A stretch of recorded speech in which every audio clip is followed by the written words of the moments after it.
Hello friends, welcome to Rayan Builders. இன்றைக்கி நம்ம பார்க்க போகிறது புல் மார்க்கிங் பற்றி. புல் மார்க்கிங்கிறது பூச்சி வேலைக்கு முன்னாடி செய்யக்கூடியது.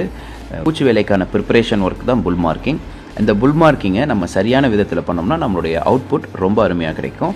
புல் மார்க்கிங் அப்போவே நம்ம சரியான மூலமட்டம் பார்த்து சரியாக புல் மார்க்கிங் வைக்கும் போது நமக்கு அவுட்புட் நல்லாயிருக்கும். அந்த புல் மார்க்கிங் 4 கார்னர்ஸ்லேயும் ஒவ்வொரு செவுத்துலேயும் வச்சிடணும். அதுக்கப்புறம் நம்மகிட்ட இருக்கிற மட்டை பலகையின் அளவுக்கு அந்தந்த இடத்துல, அதாவது 6 அடி இருக்குது அப்படின்னா 6 அடிக்கு ஒருக்க புல் மார்க்கிங் வச்சிடுறது ரொம்ப.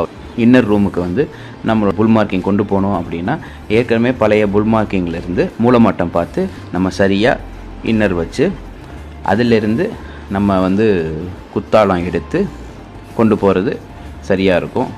இந்த பாருங்கள், ரெண்டும் அளவு ரொம்ப சரியாக இருக்குது. இது மாதிரி நம்ம பண்ணும்போது நம்மளுடைய ஒர்க் அவுட்புட் எல்லா செவத்துக்கும் மூலமட்டம் எல்லாம் சரியாக கிடைக்கும்.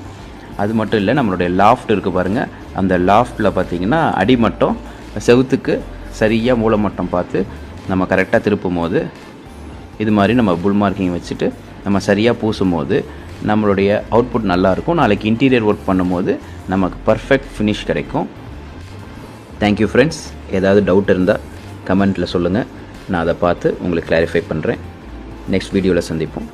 தேங்க்யூ.